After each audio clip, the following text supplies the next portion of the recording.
మాకు అత్యంత సన్నిహితులైన love gospel వీక్షకులందరికీ సర్వశుభాలు తెలియజేస్తూ ఉన్నాం. బైబిల్లో యెహోషువ యుద్ధం చేస్తున్నప్పుడు యెహోషువ దేవుణ్ణి ప్రార్థిస్తే సూర్యుడు చంద్రుడు ఆగిపోతారు. ఒక రోజు వరకు సూర్యుడు చంద్రుడు కూడా అలా స్థిరంగా ఉంటారు. యుద్ధం అయ్యేంత వరకు కూడా వారు ఆగిపోతారు. అసలు ఏం జరిగింది, ఆ యుద్ధం ఏంటి, సూర్యుడు చంద్రుడు ఆగిన ఆ దృగ్విషయాన్ని మనం ఈ వీడియోలో వివరించుకుందాం. అలా జరిగిన ఆ ఒక్కరోజు ప్రపంచ రికార్డులోనే మిస్ అయినటువంటి ఆ ఒక్క రోజుని జాషువా లాంగ్ డే అంటారు. దీన్ని నాసా సైంటిస్టులు వారి సూపర్ కంప్యూటర్స్ కూడా కనిపెట్టడం జరిగింది. అలాగే దాని గురించినటువంటి విషయాలు నిజమా కాదా అనే అంశం గురించి, అలాగే ఈ యుద్ధం ద్వారా దేవుడు చేసిన కార్యం ద్వారా జరగాల్సినటువంటి అంశాలేంటి, అలాగే క్రైస్తవులు ఆత్మీయులు కూడా తెలుసుకోవాల్సిన అంశాలు, నేర్చుకోవాల్సిన పాఠాలేంటో కూడా ఈ వీడియోలో క్లియర్గా వివరిస్తాను. పూర్తిగా చివరి వరకు వీడియోని చూడండి. యెహోషువ గ్రంథం చదువుతున్నప్పుడు అత్యంత అద్భుతమైనటువంటి అంశాలలో ఈ మహా అద్భుతం ఒకటి జరిగింది. యెహోషువ గ్రంథం 10వ అధ్యాయము 12వ వాక్యం నుంచి 14వ వాక్యం వరకు చదివితే అక్కడ జరిగిన యుద్ధం, దేవుడు చేసిన మహా అద్భుతం కనబడుతుంది. యెజ్రెయేలు వారు వాగ్దాన దేశాన్ని స్వాధీనం చేసుకుంటున్న సమయంలో 5 రాజ్యాల నుంచి 5 అమోరీ రాజులు వారు కలిసి యుద్ధం చేయడానికి ఇజ్రాయేల్ను ఓడించడానికి వచ్చినప్పుడు యెజ్రెయేలు సైన్యాన్ని నడిపించింది యెహోషువ. యెహోషువ విజయాన్ని పూర్తి చేయడానికి దేవుని సహాయం అడిగితే దేవుడు పగటి సమయాన్ని పొడిగించాడు, సూర్యుణ్ణి చంద్రుణ్ణి ఆగేలా చేశాడు. అదే ఈ అద్భుతం. ముందు యుద్ధం గురించి, అక్కడ జరిగిన సంభవం గురించి మనం చూద్దాం. క్రీస్తు పూర్వం 1400-1200 మధ్య ప్రాంతంలో గిబియోనులో జరిగిన కీలకమైన యుద్ధంలోనే ఈ అద్భుతం జరిగింది. యెజ్రెయేలు వారు యెరికో ప్రాంతాన్ని, హయ్యేలను జయించిన తర్వాత గిబియోనీయులు అనేవారు యెహోషువను తెలివిగా మోసగించి యెహోషువతో శాంతి ఒప్పందం కుదుర్చుకుంటారు. అంటే యెజ్రెయేలు వారు గిబియోనులకు సహాయం చేస్తారు. 5 రాజ్యాల నుంచి 5 అమోరీ రాజులు కలిసి వ్యతిరేకంగా యుద్ధానికి వస్తారు. యెజ్రెయేలుతో ఒప్పందం కుదుర్చుకున్న గిబియోనీయులు గిల్గాలులోని ఉన్న శిబిరం నుంచి యెహోషువకు ఒక ఎమర్జెన్సీ మెసేజ్ పంపించారు, మాకు సహాయం చేయండి, రక్షించండి అని. కొండ దేశాల నుంచి అమోరీ రాజులు మాకు వ్యతిరేకంగా సైన్యాలను ఏర్పాటు చేసుకుని యుద్ధానికి వస్తున్నారు అని. ఇక్కడ ఇద్దరు స్పందించారు. ఒకటి, యెహోషువ వెంటనే స్పందించి యుద్ధంలో సహాయం చేయడానికి వచ్చాడు. తన సైన్యాన్ని మొత్తము కూడా తీసుకుని రాత్రిపూట గిల్గాలు నుంచి గిబియోను వరకు కూడా నడిపించాడు. దాదాపు అదంతా కొండ ప్రాంతం. ఆ పర్వత భూభాగం గుండా 20 మైళ్ళ దూరం వరకు కూడా వారిని నడిపించి తీసుకువెళ్ళాడు. రెండవది, దేవుడు యెహోషువ సహాయం చేస్తూ దేవుని సహాయం కూడా అవసరమైనప్పుడు యెహోషువ ప్రార్థన చేస్తాడు. అప్పుడు దేవుని సహాయం కూడా అక్కడ అందింది. ఇక్కడ దేవుని సహాయం అనగానే ప్రతి ఒక్కరు కూడా సూర్యచంద్రుల్ని ఆపిన ఒక్క విషయమే అనుకుంటారు. అది రెండవది. దానికన్నా ముందు జరిగింది మొదటిది ఇంకొకటి ఉంది. అది ప్రాణాంతకరమైనటువంటి వడగళ్లను కురిపించాడు. ప్రాణాంతకరమైన వడగళ్ళు యెహోషువకు సహాయం చేశాయి. యెహోషువ ప్రార్థన చేస్తున్నప్పుడు పారిపోతున్న అమోరీ సైన్యాలపై ఆకాశం నుంచి పెద్ద పెద్ద వడగళ్ళు కురిపించడం ద్వారా దేవుని యొక్క సహాయం అందింది. యెజ్రెయేలు కత్తుల వల్ల మరణించిన వారి కంటే కూడా వడగళ్ల వల్లే ఎక్కువ మంది మరణించారు. వారు యుద్ధం చేసిన దానికన్నా ఆకాశం నుంచి కురిసిన వడగళ్ల వల్ల ఎక్కువ మంది చనిపోయారు, ఓడిపోయే అవకాశం కలిగింది. వారు ఎక్కువ మంది పారిపోయే ప్రయత్నం చేసినప్పుడు కూడా ఈ శత్రుదళాలు బెర్హెరోన్ నుంచి అజేకాకు వెళ్ళేటువంటి మార్గంలో పారిపోతుండగా కూడా ఈ వడగళ్ళు పడ్డాయి. రాజులు భయపడడం, ఎక్కువ మంది చనిపోవడం, పారిపోవడం కూడా జరిగింది. ఇక రెండవ అద్భుతమే యెహోషువ ప్రార్థన చేస్తున్నప్పుడు అంతరిక్షంలో జరిగినటువంటి ఖగోళ అద్భుతం. యుద్ధం తీవ్ర స్థాయిలో ఉన్నప్పుడు యెహోషువ ఇజ్రాయేలులందరి ముందు కూడా తన అపూర్వమైనటువంటి ప్రార్థన విజ్ఞాపన చేశాడు. సూర్యుణ్ణి గిబియోనులో, చంద్రుణ్ణి అయ్యోను లోయలో నిలిచిపోమని చెప్పినప్పుడు, అలా ఆజ్ఞాపించినప్పుడు అలానే జరిగింది. యాషారు గ్రంథంలో వ్రాయబడినట్లుగా తమ శత్రువులపై పగ తీర్చుకునే వరకు కూడా సూర్యుడు నిలిచిపోయాడు, చంద్రుడు ఆగిపోయాడు అని వ్రాయబడింది. 10వ అధ్యాయము 12వ వాక్యం చదవండి. ఈ విషయాలన్నీ మనకు తెలియచేయబడ్డాయి. సూర్యుడు యుద్ధం జరుగుతున్నప్పుడు ఆకాశం మధ్యలో ఆగిపోయాడు. దాదాపు ఒక రోజు పూర్తిగా అస్తమించలేదు. అంతకు ముందు గాని ఆ తర్వాత గాని అలాంటి సంభవం, అలాంటి రోజు జరగలేదు. ఈ సంభవం అంతా ఎందుకు జరిగిందంటే 5 రాజ్యాల నుంచి 5 రాజులు కలిసి ఒక పెద్ద సైన్యంగా వచ్చి ఇజ్రాయేలు వారిని ఓడించడానికి ప్రయత్నం చేస్తూ ఉన్నప్పుడు దాదాపు వడగండ్ల ద్వారాను, ఇజ్రాయేలు వారు చేస్తున్న యుద్ధం ద్వారాను వారి ఓటమి అంచుల్లోకి వచ్చారు. దాదాపు ఓడిపోయే పరిస్థితుల్లోనికి వచ్చి ఇజ్రాయేలు వారికి విజయం అందేటువంటి సమయంలోనే యుద్ధ నియమాల ప్రకారము సూర్యుడు అస్తమించిన తర్వాత ఏ సైనికుడు కూడా యుద్ధం చేయడు, యుద్ధం చేయకూడదు. కాబట్టి యుద్ధం జరగాలి అంటే, విజయం పూర్తిగా అందాలి అంటే చీకటి పడకూడదు, సూర్యుడు అస్తమించకూడదు. ఒకవేళ మరుసటి రోజు యుద్ధం జరిగితే మిత్ర రాజ్యాల నుంచి రాజ్యాలు కలుస్తాయి, అనేక సైన్యాలు పెరుగుతాయి, ఇంకా సైన్యమంతా యాడవుతుంది, ఉన్న సైన్యం కూడా బలం పొందుతుంది. కాబట్టి ఇప్పుడు చేదాకా వచ్చినటువంటి విజయాన్ని అందిపుచ్చుకోవాలి అంటే యుద్ధం కొనసాగాలి. యుద్ధం కొనసాగాలంటే సూర్యుడు అస్తమించకూడదు. కాబట్టే ఇక్కడ యెహోషువ ప్రార్థన చేశాడో దేవుడు ఆ కార్యాన్ని చేశాడు. ఈ విషయాన్నే బుక్ ఆఫ్ జాషర్లో రాశారు. అంటే జాషారు గ్రంథంలో కూడా ఇది రాయబడింది. ఇజ్రాయేలు వారి గొప్ప కార్యాల గురించి, వీరోచిత పోరాటాల గురించి, వారి కవితా సంకలనాల గురించి వ్రాయబడినటువంటి గ్రంథం అది. అలా దేవుడు చేసినటువంటి అద్భుతమైనటువంటి కార్యాన్ని బట్టే ఇజ్రాయేలు వారి యొక్క విజయానికి పునాది అయింది. చాలా ప్రాముఖ్యమైన విషయం ఇది. ఎందుకో తెలుసా? ఈ విషయం ఎందుకు జరిగింది అంటే, ఎందుకు ఇది ముఖ్యమైనది అంటే, అమోరీ రాజులంతా కలిసి వచ్చారు. అమోరీ రాజులంతా ఖగోళ వస్తువులనే దేవతలుగా, దేవుళ్ళుగా పూజిస్తారు. కాబట్టి వారికి దేవుని పవర్ ఏంటి, వాటిని ఆపగలిగేటువంటి శక్తి ఏంటో తెలియచేయబడాల. సూర్యుడు చంద్రులను ఆజ్ఞాపించడం ద్వారా ఆగిపోయాయి. దేవుడు తాను మాత్రమే విశ్వాన్ని నియంత్రించేటువంటి వ్యక్తి అని చెప్పి అమోరీయులకు తెలిసింది. అలాగే వారి విగ్రహారాధన దేవతలన్నీ కూడా వట్టివి అని దేవుని శక్తి నిరూపించబడింది. అక్కడ యెహోషువ సైన్యాలు పూర్తి విజయం సాధించగలిగాయి. ఇజ్రాయేలు సైన్యం తమ శత్రువులను విస్తారమైన దూరాలకు కూడా వెంబడించి తరిమారు. అమోరీ రాజులు ఎక్కడికో పారిపోయి ఎక్కడో ఒక గుహలో దాక్కున్నప్పటికీ కూడా యెహోషువ వారిని అక్కడ పట్టుకుని అక్కడ ఉరితీశారు. 14వ వాక్యం చూడండి. అలా ఖగోళంలో జరిగిన వింతను బట్టి ఇజ్రాయేలు వారి పక్షాన యుద్ధం చేశాడు దేవుడు. ఇలా జరిగినటువంటి కార్యం కేవలం బైబిల్లో మాత్రమే కాకుండా చారిత్రక ఆధారాలతో కూడా కలిగి ఉంటుంది. చరిత్రలో కూడా లిఖించబడ్డాయి. అలాగే పురావస్తు ఆధారాలు కూడా లభించాయి. ఈ ప్రాంతం గురించి, అలాగే వైన్ నిల్వ చేసేటువంటి పాత్రలు కానీ, లేదా హిబ్రూ శాసనాలు కానీ అల్జీబ్ అనేటువంటి వాటికి గుర్తించారు. అలాగే పురాతన గిబియోనులో గుర్తించినటువంటి విషయం అది. సో ఇవి కొన్ని సానుకూలంగా ఉన్నాయి, కొన్ని ప్రతికూలంగా ఉన్నప్పటికీ ఇవి పురావస్తు ఆధారాలతో కూడా లిఖించబడ్డాయి. అంతేకాదు జరిగిన ఇలాంటి ఖగోళ అద్భుతం గురించి, ఇజ్రాయేలు సైన్యం యొక్క విజయం గురించి కథలుగా చెప్పుకోవడం వల్ల ప్రపంచవ్యాప్తంగా విస్తరించి అనేక సంస్కృతుల్లో కూడా ఇది ఇమిడిపోయింది. సూర్యుడు చంద్రుడు అస్తమించినటువంటి లాంగ్ డే గురించి అనేకమైనటువంటి సాంప్రదాయాలు కూడా వర్ణించుకుంటాయి. ఈజిప్టులో కానీ, చైనాలో కానీ, అండ్ సౌత్ ఆఫ్రికాలో కానీ, అలాగే ఇండియాలో కానీ ఇలాంటి కొన్ని కథానికలు కూడా ఆ వార్త నుంచి పుట్టుకొచ్చి వారు కల్పితంగా వారి సంస్కృతిలో అవలంబించుకున్న విషయాలు కూడా ఉంటాయి. ఫైనల్గా చరిత్రలోనే ఖగోళంలో దేవుడు చేసిన అద్భుతమైన కార్యం ఇది. దేవుని శక్తిని రుజువు చేసిన కార్యం ఇది. అలాగే అమోరీల యొక్క సంకీర్ణాలపై ఇజ్రాయేలు యొక్క పూర్తి విజయాన్ని సాధించింది. కానానీయులపై కూడా వారి పట్టును భద్రపరిచింది. ఇది జరిగినటువంటి యుద్ధ సంభవం. ఈ సంభవాన్ని బట్టి, ఈ సిచ్యువేషన్ని బట్టి ప్రధానమైనటువంటి ప్రపంచవ్యాప్తంగా ఉన్న ప్రధానమైనటువంటి సందేహాల్లో మొదటి సందేహం ఏంటో తెలుసా? భూకేంద్రక సిద్ధాంతాన్ని బైబిల్ ప్రస్తావించింది అంటారు. అంటే ఈ సంభవాన్ని బట్టి సూర్యుడు తిరగడం ఆగిపోయాడు కాబట్టి బైబిల్ భూకేంద్రక సిద్ధాంతాన్ని ప్రస్తావిస్తుంది, సపోర్ట్ చేస్తుంది అనుకుంటారు. అది పెద్ద అబద్ధం. అది ఖచ్చితంగా కాదు. ఎందుకు అంటే ఇక్కడ సూర్యుడిని తిరగడం ఆగిపోమనలేదు, సూర్యుడు తిరుగుతాడు అని చెప్పలేదు. సూర్యుడు భూమి చుట్టూ తిరుగుతాడని కానీ, సూర్యుడిని ఆగిపోమన్నారని కానీ ఇక్కడ చెప్పలేదు. సూర్యుడిని నిలిచిపో అన్నాడు. సూర్యుడిని గిబియోనులో నిలిచిపో, సూర్యుడు తిరుగుతాడు అని ఎక్కడా చెప్పలేదు. సూర్యుడా గిబియోనులో నిలిచిపో అన్నాడు. చంద్రుడా అయ్యోను లోయలో నిలిచిపో అని. అంటే ఇది భూమి నుంచి మాట్లాడుతున్నారు, యుద్ధం జరుగుతున్న ప్రాంతం నుంచి మాట్లాడుతున్నారు. కాబట్టి యుద్ధానికి కావాల్సింది, వారికి కావాల్సింది అక్కడ వారికి ఆ సూర్యుడు కనిపించడం, ఆ వెలుగు కనిపించడం, ఆ వెలుగు భూమి మీద పడేటట్లు ఆ యుద్ధంలో కనిపించడం. కాబట్టి అక్కడ ఉండిపో అని మాట్లాడేటువంటి మాట అది. అంతేగాని ఇక్కడ భూకేంద్రక సిద్ధాంతాన్ని ప్రస్తావిస్తున్నట్టు, సపోర్ట్ చేస్తున్నట్టు ఎక్కడా లేదు.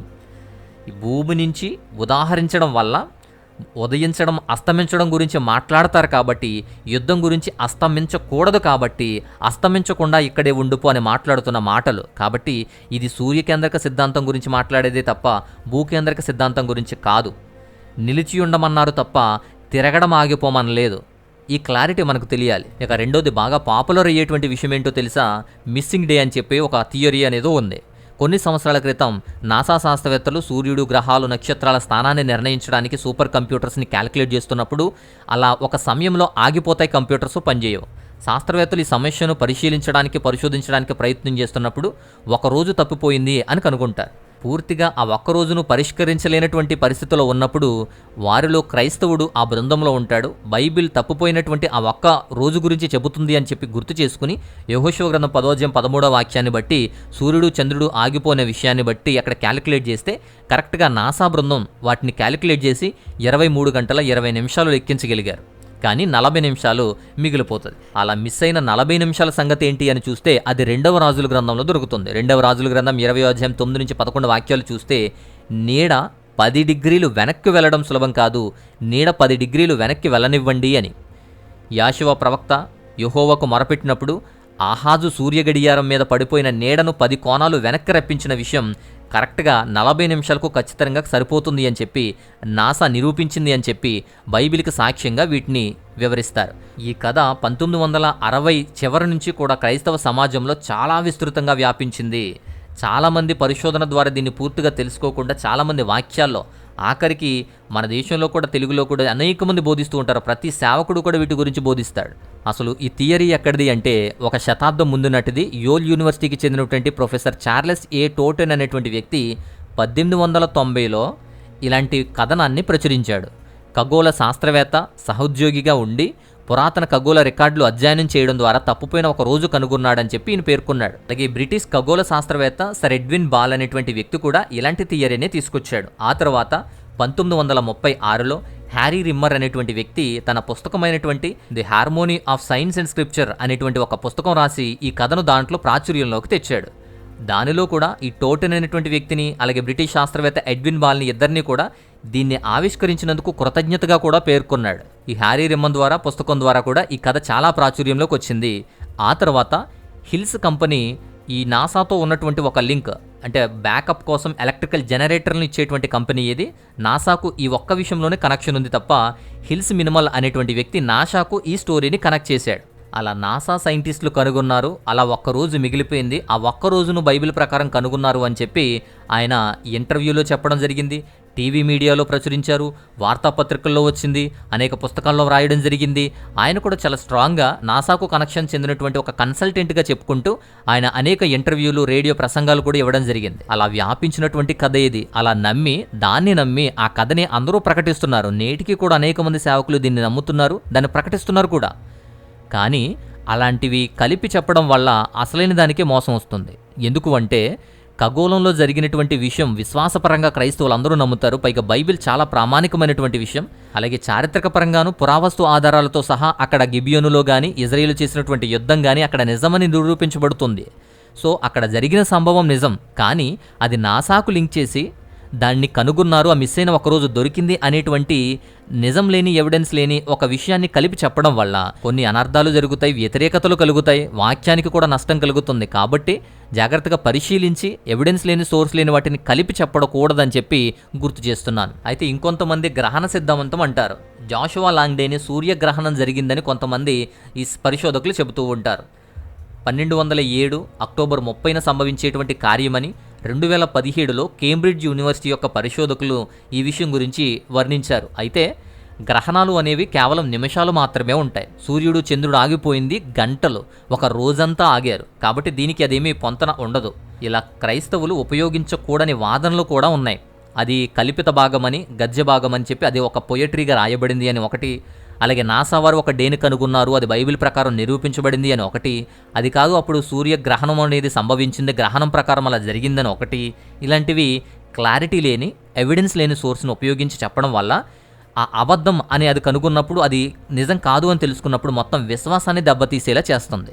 కాబట్టి పుకార్లతో, ఫేక్ న్యూస్లతో మాత్రం చాలా జాగ్రత్తగా ఉండి అవి నిజమో కాదో కరెక్ట్గా తెలుసుకుని మనం బోధించడం వల్ల మరింత స్పష్టంగా వాక్యం అర్థమవుతుంది, మరింత క్లారిటీగా చరిత్ర తెలుస్తుంది.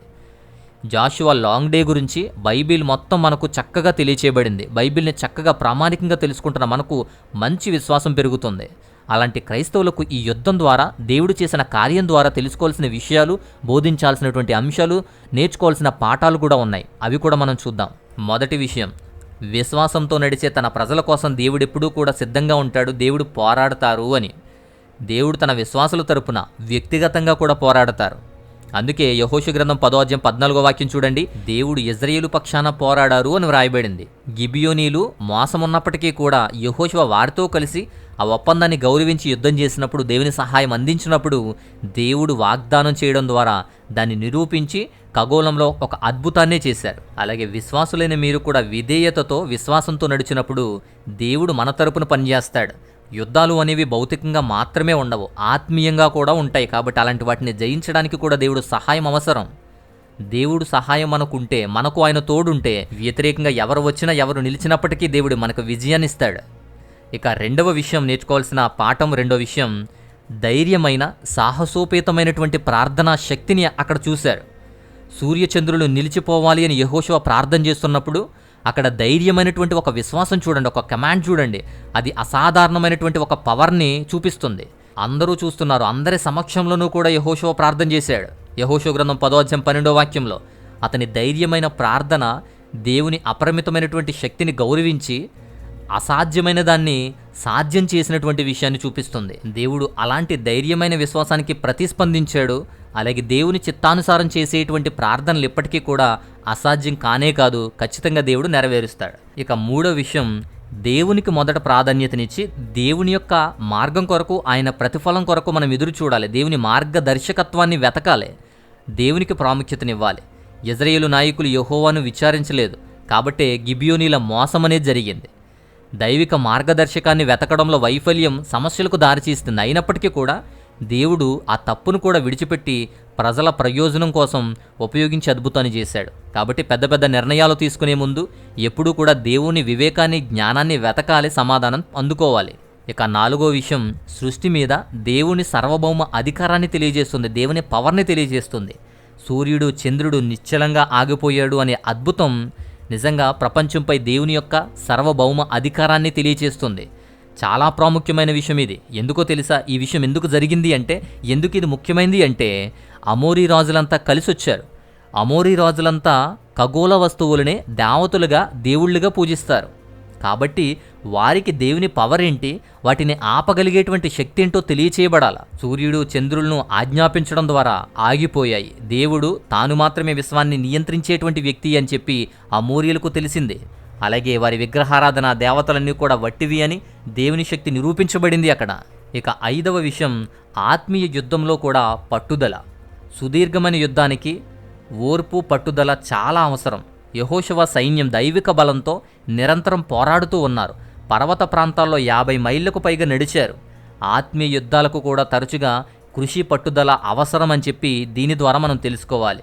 విజయానికి దైవిక శక్తి అలాగే మానవ బాధ్యత రెండూ అవసరం. ప్రతిసారి నేను పాయింట్అవుట్ చేసి చెప్పేది అదే, దైవిక శక్తి, మానవ బాధ్యత రెండూ చాలా ప్రాముఖ్యమైన విషయాలు. అందుకే ఆత్మీయ యుద్ధాలకు కూడా ఓర్పు, పట్టుదల కూడా చాలా అవసరం. ఇక ఆరవ విషయం ఏంటి అంటే, అత్యవసరమైనటువంటి సిచ్యువేషన్లో మనం ఉన్నప్పుడు దేవుని యొక్క ప్రతిస్పందన కూడా ఎలా ఉంటుందో మనకు తెలియజేస్తారు. గిబియోనీలు, నీ సేవకులను విడిచిపెట్టు, త్వరగా వచ్చి మమ్మల్ని రక్షించు అని చెప్పి కేకలు వేస్తున్నప్పుడు యెహోషువ వచ్చాడు. యెహోషువ, దేవుడు ఇద్దరూ కూడా వెంటనే స్పందించి వడగండ్ల ద్వారా దేవుడు సహాయం చేశారు. పొడిగించినటువంటి పగటి కాలాన్ని బట్టి దేవుడు సహాయం చేశాడు. ఇలా జోక్యం చేసుకోవడం వల్ల అక్కడ యుద్ధం గెలిచారు. సహాయం కోసం అత్యవసర పరిస్థితుల్లో దేవుడు తన మొరను వింటాడు. అలా ఎమర్జెన్సీ టైంలో కానీ, సంక్షోభ పరిస్థితుల్లో కానీ దేవుని యొక్క సహాయం కూడా సంపూర్ణంగా ఉంటుంది అని మనం విశ్వసించాలి. ఇక ఏడవది, విజయం దేవునికి మాత్రమే చెందేటువంటి విజయం ఇది. యుద్ధం అంతటా కూడా విజయం సైనిక ఆధిపత్యం నుంచి కాదు, దేవుడి నుంచే వచ్చింది. ఇశ్రాయేలు ఆయుధాల కంటే, సైన్యం కంటే దేవుడు కురిపించిన వడగళ్ల వల్లే ఎక్కువ మంది శత్రువులు మరణించారు, ఓటమి అంచుల్లోకి చేరిపోయారు. మానవ విజయాలతో గర్వపడకుండా ప్రతిదీ దేవుని చిత్తానుసారంగా జరిగిందని, దేవునికి మహిమఘనతలు ఇవ్వాలని చెప్పి విశ్వాసులు తెలుసుకోవాలి. సో విజయం అనేది ఎప్పుడూ కూడా అహంకారం కోసం రాదు, ఆరాధనకు దారి తీయాలి. మనం మెప్పు పొందడం కోసం, గర్వం పొందడం కోసం, మన సక్సెస్ కోసం మనమేదో చేసాం అనుకోకూడదు. మన విజయాన్ని బట్టి దేవునికి కృతజ్ఞత చెల్లించి దేవుని ఆరాధనకు దారి తీయాలి. సో ఇలాంటి విషయాలు ఈ పాఠం ద్వారా మనం నేర్చుకోవచ్చు. దేవుని ప్రజలు నిబంధనతో, విశ్వాసంతో నడిచినప్పుడు, ఆయన మార్గదర్శకత్వాన్ని కోరినప్పుడు, ధైర్యంగా మనం ప్రార్థించినప్పుడు, ఆయన శక్తిని మనం విశ్వసించినప్పుడు ఏ శత్రువు కూడా వారికి వ్యతిరేకంగా నిలబడలేరు. యెహోషువ కోసం సూర్యుడిని నిలబెట్టిన ఆ దేవుడే తన ప్రజల కోసం పోరాడుతూనే ఉన్నాడు. తనను పూర్తిగా విశ్వసించే వారికి విజయాన్ని ఖచ్చితంగా ఇస్తారు అని ఆయన ఈ వాక్యం ద్వారా మనకు తెలియచేస్తున్నాడు. సో ఇది వీటి ద్వారా నేర్చుకోవాల్సినటువంటి పాఠం. సో యుద్ధం గురించి, యుద్ధ సంభవాల గురించి, అలాగే నాసా యొక్క ఆ 1 డే గురించి, లాంగ్ డే గురించి, దానిలో ఉన్నటువంటి థియరీస్ గురించి, అలాగే నేర్చుకోవాల్సిన అంశాలు, పాఠాల గురించి పూర్తిగా మనం తెలుసుకున్నాం. సో ఈ అంశాలన్నీ కూడా చాలా ఆసక్తితో ఇంతవరకు పూర్తిగా చూసి, చాలా ప్రేరణతో, ఆసక్తితో చూసిన విషయం అంతా కూడా చాలా మంచిది. మీ విశ్వాసం గొప్పది. ఇలాంటి మంచి అంశాలన్నీ కూడా మీకు వివరించే ప్రయత్నం ముందు చేస్తాము. సబ్స్క్రైబ్ చేసుకోండి. అలాగే ఇంకేదైనా సందేహాలున్నా, ప్రార్థన అవసరతలున్నా వాట్సాప్ చేయండి. మా యొక్క వ్యయ ప్రయాసలకు, మా పరిచర్యలకు సహాయం చేయాలి అనుకుంటే మీ విలువైనటువంటి కానుకలను స్క్రీన్ మీద డీటెయిల్స్ ఉన్నాయి, వాటికి పంపించి మా యొక్క పరిచర్యలో మీరు కూడా పాలిభాగస్తులుగా ఉండి మాకు సహకరించాలి అని చెప్పి నేను కోరుతున్నాను. సో ఈ విషయం అంతా మీకు అర్థమైంది, నచ్చింది అని నేను అనుకుంటున్నాను. నచ్చితే ఖచ్చితంగా ఈ వీడియోను లైక్ చేయండి. లైక్ చేయడం ద్వారా ఇతరులకు కూడా ఈ వీడియో చూసేటువంటి అవకాశం ఎక్కువగా ఉంటుంది. అలాగే వీలైతే షేర్ కూడా చేయండి. సో ఇది ఈ వీడియోలోని అంశం పూర్తిగా మీకు అర్థమైంది అనుకుంటున్నాను. మరొక అద్భుతమైనటువంటి మంచి అంశంతో మరొక టాపిక్ ద్వారా మరలా కలుసుకుందాం. అంతవరకు దేవాతి దేవుని మహోన్నతమైన కృపా కాపుదల మనకు తోడై ఉండి మనల్ని కాపాడి బలపరిచి నడిపించును గాక. ఆమెన్.